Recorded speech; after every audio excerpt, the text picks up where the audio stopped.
बोलो। इतना दिन से हमनी दोनों लोग साथ में रहत बनी जा। हाँ कुछ दिन के बाद शादी भी हो जाई एकदम। तो हमारे मन में कुछ सवाल उठा था। अरे पूछो ना, कौन सवाल बा? हम चाहतनी कि तोरे पास कितना जानकारी बा हमके भी जानल जरूरी है। एकदम। सुना, हम तोरा से सवाल पूछल चाहत बनी। पूछो ना, पूछो। सुना, बोलो। कौन चीज मर्दन के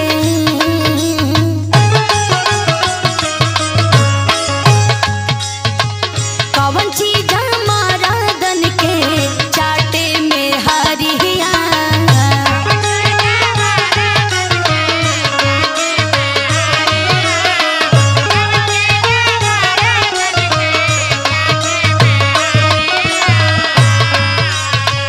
कौन चीज मर्दन के चाटे में हरिया बतावा ए जान के बन बतावा ए जान के बन चीज होला करिया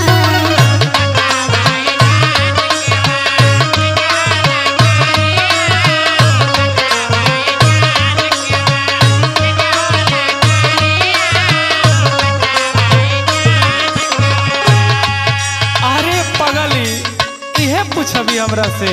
हाँ हो, बतावा ना। तो एकदम आसान बा। बतावा। सुनो। बोला। मथवा मर्द को चाटे, मथवा मर्द को चाटे, सुनो में हरिया।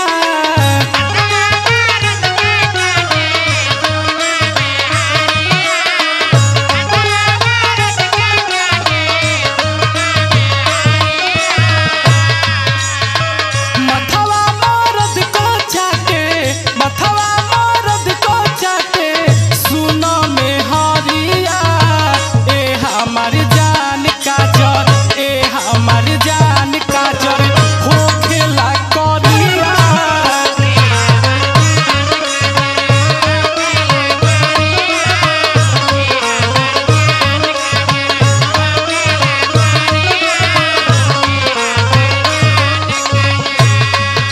एगो बात हमारा और सुना।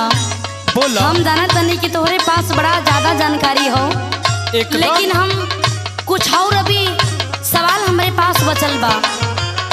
सुना हमार बात। अरे हमार धन, बोलो ना, बोलो। सुना। बोलो। कौन चीज नरम नरम होके लगोल हो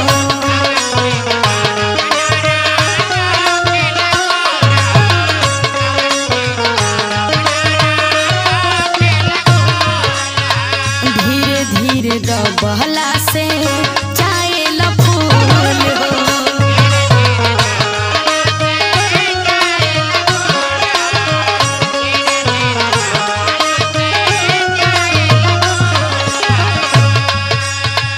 कौन चीज नरम नरम होके लगोल हो धीरे धीरे दबहला से जाए फूल हो कौन चीज नीक लागे से जिया ऊपरिया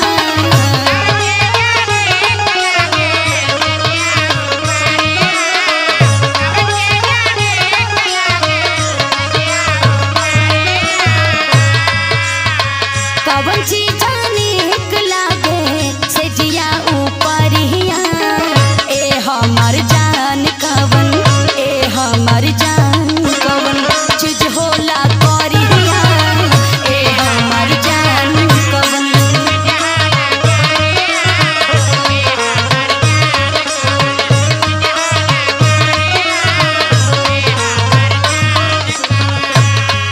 अरे पगली, का हम तो से बोली, हम तो से प्यार करीला, पता बनो। तेही से कहत तनी बतावो ना। बतावो। पूछो पूछबी हम बताई। बतावो। हो खेला रोटी नरम नरम या गोल हो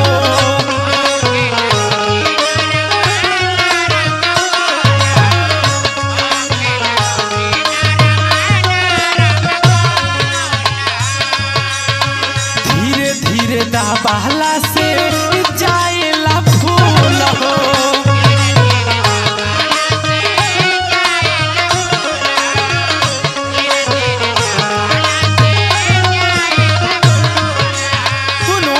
बोला हो खेला रोटी नरम नरम या घोल हो धीरे धीरे दबाला से जाएला फूल हो चौतर लागेला निक चौतर लागेला निक सज के ऊपरिया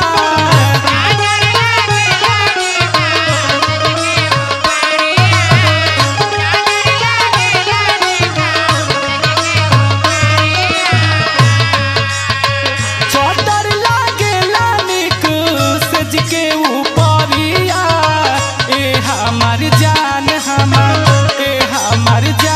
सुनो काजर होला करिया अरे हम जान गइल कि पहुंचल फकीर बाड़ा बढ़िया बढ़िया लोगन से तोहार संगत भी रहेला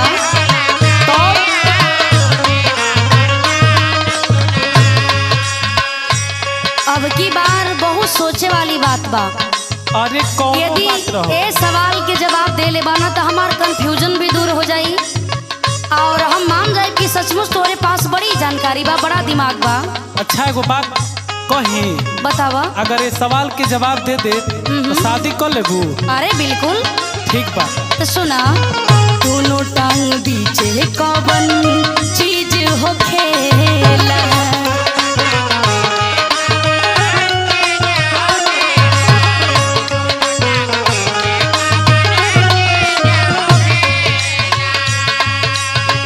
रोकला से कौन चीज कबो ना रुकेला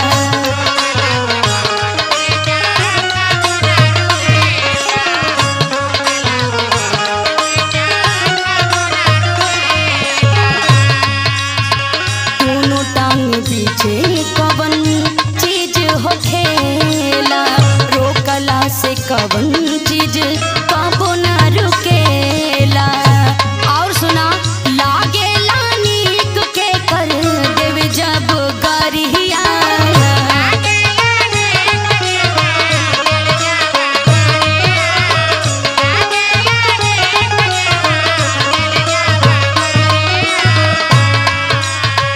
लागेला नीक के कर देव जब गरिया ए हमर जान के वन चीज होला करिया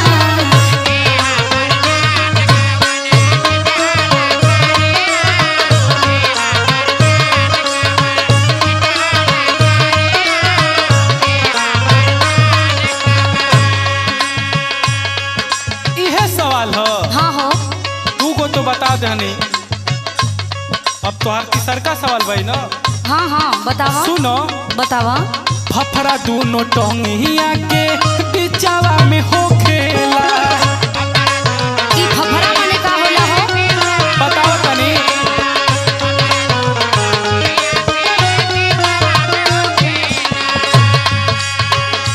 सुनो फफड़ा मैंने पूछा तारू ना हाँ, हाँ। जौन दोनों टांग होला बीच अच्छा। में तेरे खाली रहेला वही के फफड़ा बोलत है अच्छा अच्छा अब हमार कंफ्यूजन बिल्कुल दूर हो गई फफड़ा दोनों टोंगिया के बिचावा में हो खेला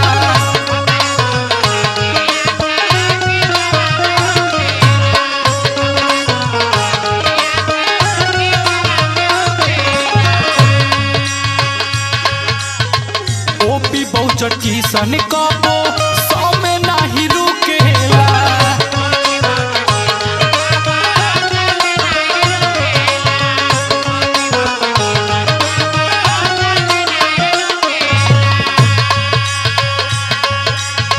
फफड़ा दोनों टोंगिया के बिचवा में हो खेला ओपी बहुचटी सन कबो